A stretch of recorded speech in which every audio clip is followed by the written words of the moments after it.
उत्तर प्रदेश में 6 नए एक्सप्रेसवे कब बनेंगे? ये सवाल आपके मन में बहुत समय से होगा। जी मैं बता दूं आपके लिए कि एक्सप्रेसवे 6 उत्तर प्रदेश में काफ़ी समय से इनका काम हो रहा है और ये बन भी रहे हैं। तो वो 6 एक्सप्रेसवे कौन से हैं मैं आपको इस वीडियो में बताने वाला हूं, और वो एक्सप्रेसवे कहां-कहां से गुजरेंगे, कौन-कौन से ज़िले से, और उनसे क्या-क्या फ़ायदा होने वाला है। तो वीडियो को आप पूरी देखिए, मैं आपको बताने वाला हूं आज इस वीडियो में। तो चलिए शुरू करते हैं बिना किसी देरी के। नमस्कार दोस्तों, उत्तर प्रदेश एक्सप्रेसवे के मामले में देश का नंबर 1 राज्य बन चुका है। लेकिन अगर आप सोचिए कि पूर्वांचल एक्सप्रेसवे, बुंदेलखंड एक्सप्रेसवे या हाल ही में चालू हुए गंगा एक्सप्रेसवे के बाद यूपी की रफ्तार जो थम गई है, वो बिल्कुल गलत है आपकी बात। ये अब बढ़ने वाली है। उत्तर प्रदेश सरकार और एनएचएआई अब एक और कदम आगे बढ़ चुके हैं।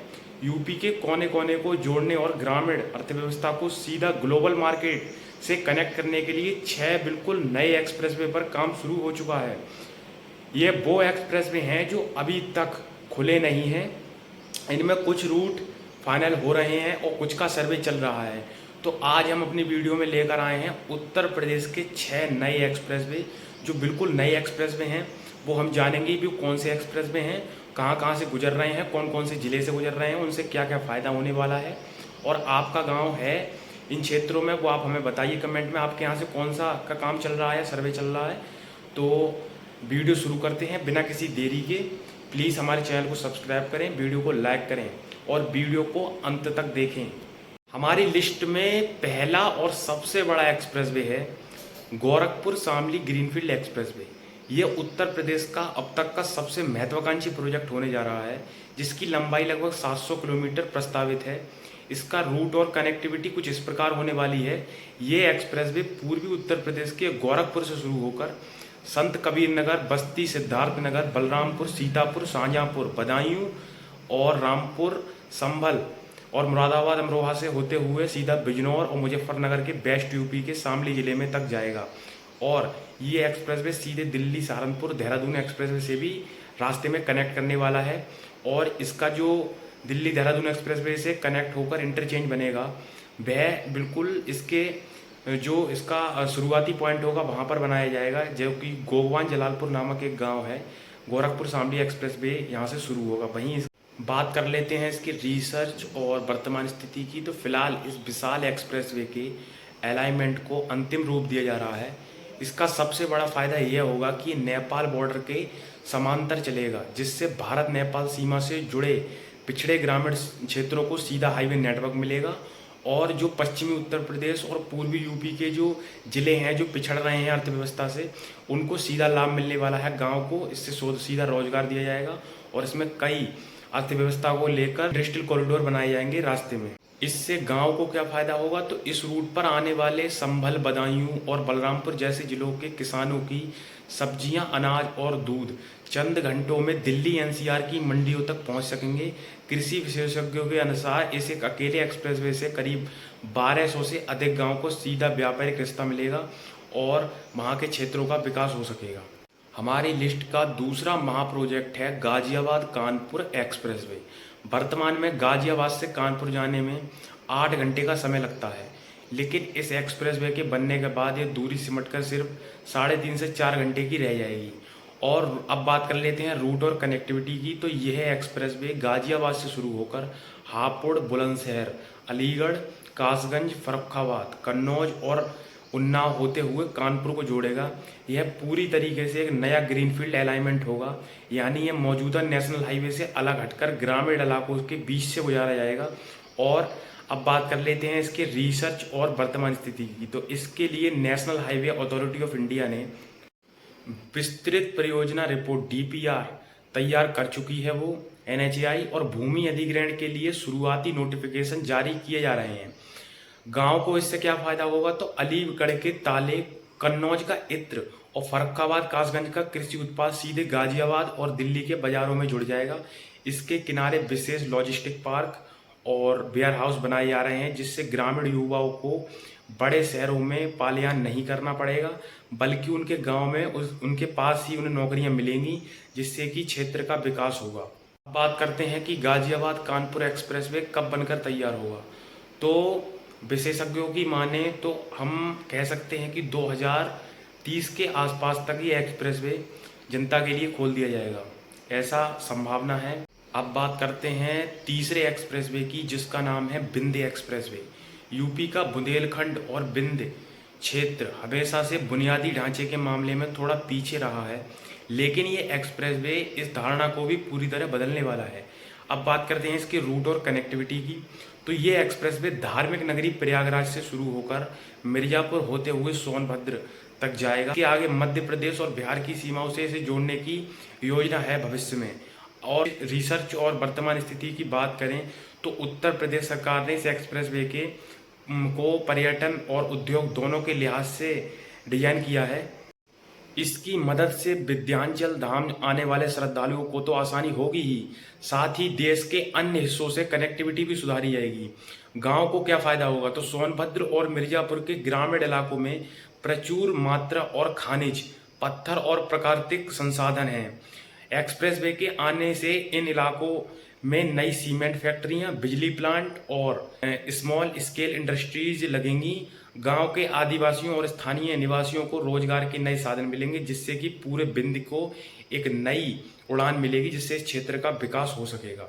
दोस्तों, चौथा प्रोजेक्ट एक बेहद हाई स्पीड लिंक कॉरिडोर है, जिसका नाम है जेवर गंगा लिंक एक्सप्रेसवे। ये छोटा लेकिन बेहद महत्वपूर्ण एक्सप्रेसवे है उत्तर प्रदेश के लिए। इसकी रूट और कनेक्टिविटी की बात कर लें तो यूपी सरकार ने जेवर में बन रहे नोएडा इंटरनेशनल एयरपोर्ट को सीधे गंगा एक्सप्रेसवे से जोड़ने के लिए इस 76 किलोमीटर लंबे ग्रीनफील्ड एक्सप्रेसवे को मंजूरी दी है। यह यमुना एक्सप्रेसवे के सेक्टर 21 फिल्म सिटी के पास से शुरू होगा, यमुना एक्सप्रेसवे के पास, और बुलंदशहर के खुर्जा और स्याना होते हुए सीधा गंगा एक्सप्रेसवे से जुड़ जाएगा। ये गंगा एक्सप्रेसवे के स्याना इंटरचेंज से शुरू होकर और यमुना एक्सप्रेसवे के किलोमीटर 24 तक जाएगा, जो कि नोएडा के पास ही है। और रिसर्च और वर्तमान स्थिति की बात कर लें तो यूपी सरकार ने इस प्रोजेक्ट के लिए 1246 करोड़ का भारी भरकम निवेश की कहा है। यूपीडा तेजी से इस एक्सप्रेसवे के इस रूट का सर्वे पूरा कर रही है। गांव को इससे क्या फायदा होगा, तो बुलंदशहर, खुर्जा और स्याना के सैकड़ों गांव के लिए एक लॉटरी की तरह साबित होने जा रहा है। जबकि गांव तो गांव रहे, आसपास के शहर जो हैं पश्चिमी उत्तर प्रदेश के, खासकर सेंट्रल यूपी के, उनके लिए भी एक बहुत ज़्यादा महत्वपूर्ण एक्सप्रेसवे बनकर तैयार होने वाला है भविष्य में। खुर्जा की मशहूर पॉटरी हो, चीनी मिट्टी के बर्तन हो, अब सीधे जेवर एयरपोर्ट के जरिए देश विदेशों में एक्सपोर्ट किया जा सकेगा। इस एक्सप्रेसवे के दोनों तरफ की जमीनों के दाम अभी से बढ़ने लगे हैं, जिससे स्थानीय लोगों और किसानों को उनकी जमीन का बेहतरीन मुआवजा दिया जाएगा।